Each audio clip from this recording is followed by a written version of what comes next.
चले नेता जैसा हाय रंगदार होगी चलती हमरा ज्योति भाभी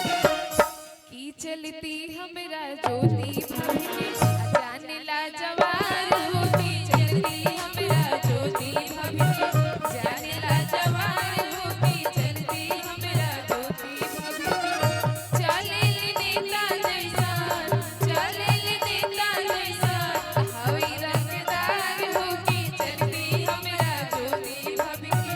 जाने ला जवार होगी चलती हमरा भाभी लोग जाने ला जवार होगी चलती हमरा भाभी लोग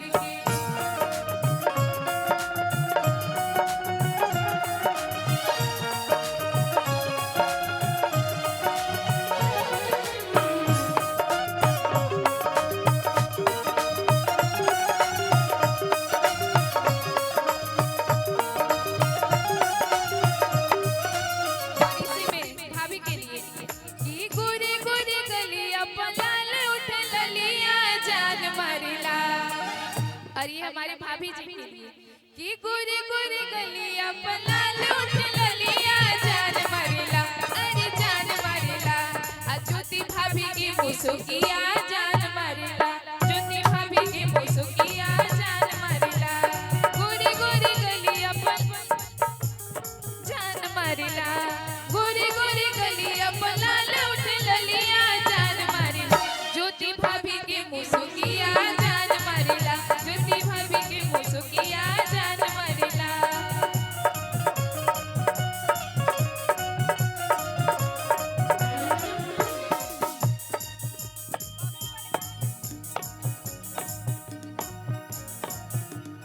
और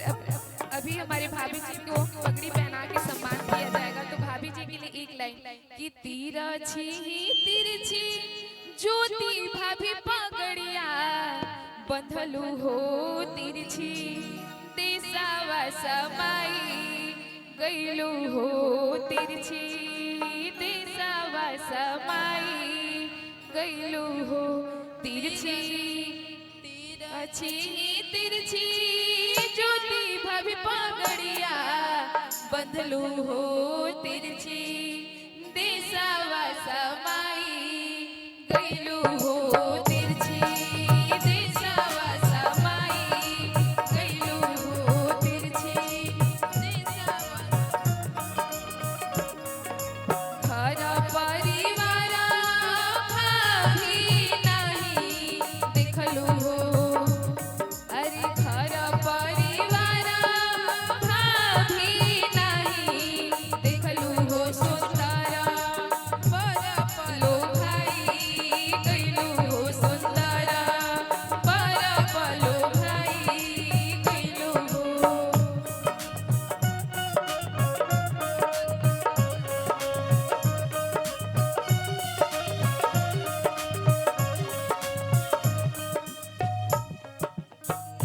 और एक बहुत ही प्यारा सा बेटी विवाह गीत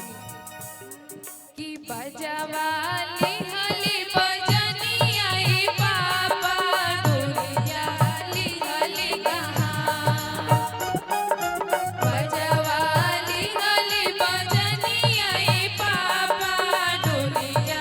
ली हली कहाँ छतावाली हली भैया हो वरुण भैया बहिनी सधवा जाए छतावाली हली भैया हो वरुण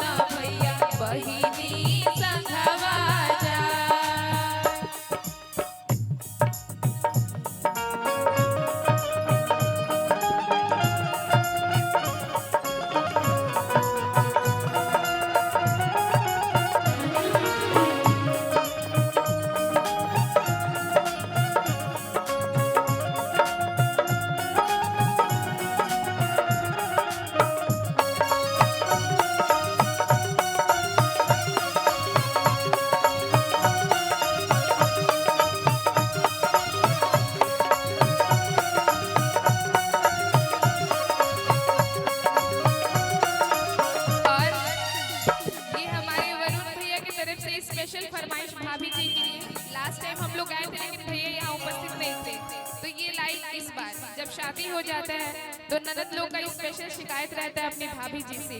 कि हमेरा वरुण भैया के, कि हमेरा वरुण भैया के अमतिया लिहलु मारी, ए जूही भाभी कौन जादू जाने लो। बात सही है ना? ए भाभी कौन जादू जाने लो, ए भाभी कौन जादू जाने लो। हमेरा भैया के,